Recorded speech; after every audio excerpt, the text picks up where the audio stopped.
నమస్తే అండి. కేఎస్బిఎస్ క్రియేషన్స్కి స్వాగతం. ఈరోజు నేను చూపించబోయే రెసిపీ వచ్చేసి టమాటా పచ్చడి. ఇది 2-3 నెలల పాటు నిల్వ ఉంటుందండి. ఇంకా దీన్ని నేను రోట్లో కానీ లేదా మిక్సీలో కానీ చేయడం లేదు. సింపుల్గా ఈజీగా ఎలా చేసుకోవాలో చూద్దాము. ఇడ్లీ, దోశల్లోకి, ఇంకా అన్నంలోకి, ఉప్మాలోకి, ఏ టిఫిన్లోకైనా చాలా టేస్టీగా ఉంటుందండి. దీనికోసం ముందుగా స్టవ్ పై ఒక కళాయి పెట్టేసి దాంట్లో కొద్దిగా ఆయిల్ వేసుకోవాలి. ఆయిల్ వేడైన తర్వాత కొంచెం కచ్చాపచ్చాగా దంచిన వెల్లుల్లిపాయలను వేసి వేయించుకోవాలి.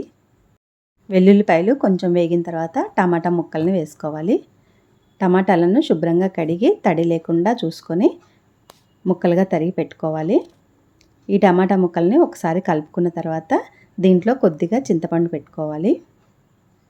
ఇప్పుడు మూత పెట్టి మెత్తగా ఉడికించుకోవాలి. మధ్య మధ్యలో కలుపుతూ ఉండాలి. గంటెతో ఇలా గట్టిగా ప్రెస్ చేసామంటే మనకి ముక్క అనేది మెత్తగా అవుతుంది, గుజ్జులాగా అవుతుంది. ఈ విధంగా గంటెతో ప్రెస్ చేసుకుంటూ మధ్య మధ్యలో మళ్ళీ మూత పెట్టి ఉడికించుకోవాలి. నీళ్ళేమీ పోయినవసరం లేదండి. టమాటాలో వచ్చే నీరే సరిపోతుంది. ఇలా నీరంతా ఎగిరిపోయి టమాటాలు గుజ్జుగా అయిపోయి దగ్గర పడేదాకా ఉడికించుకోవాలి. ఇప్పుడు దీంట్లోనే కొద్దిగా పసుపు, రుచికి తగినంతగా ఉప్పు వేసుకోవాలి. ఇది టమాటా కారం కాబట్టి ఉప్పు కొంచెం ఎక్కువే పడుతుంది. ఉప్పు, కారం కూడా కొద్దిగా కారం కూడా వేసుకోవాలి. అలాగే వేయించి పొడి చేసిన మెంతుల పొడి కూడా 1 స్పూన్ వేసుకోవాలి. 1 స్పూన్ ఇంగువ వేసుకోవాలి. ఇవన్నీ వేసుకొని ఒకసారి టమాటాలో కలిసేలాగా బాగా కలుపుకోవాలి.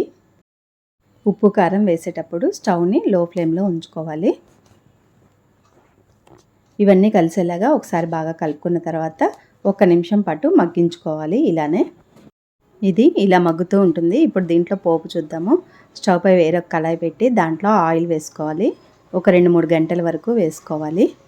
ఆయిల్ వేడైన తర్వాత ముందుగా కొంచెం దంచిన వెల్లుల్లిపాయలు వేసుకోవాలి. ఈ రెండింటిని కూడా ఇలా కలుపుకుంటూ ఎర్రగా వేగనివ్వాలి. ఇవి ఇలా ఎర్రగా వేగిన తర్వాత దీంట్లోకి కొద్దిగా ఎండుమిర్చి, కరివేపాకు వేసుకోవాలి. ఎండుమిర్చిని తుంపి ముక్కలుగా చేసి వేసుకోవాలి. ఈ పోపు ఇలా మొత్తం వేగిన తర్వాత ఇప్పుడు పచ్చళ్ళలో వేసుకోవడమే.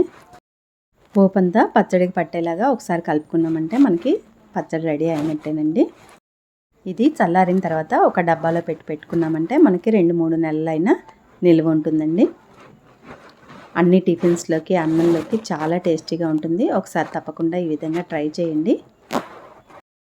ఇలా చేసుకోవడం వలన మధ్య మధ్యలో మనకి ముక్క తగులుతూ చాలా రుచిగా ఉంటుంది. ఒకసారి తప్పకుండా ట్రై చేయండి. నచ్చితే మాత్రం లైక్ చేయండి. Thank you.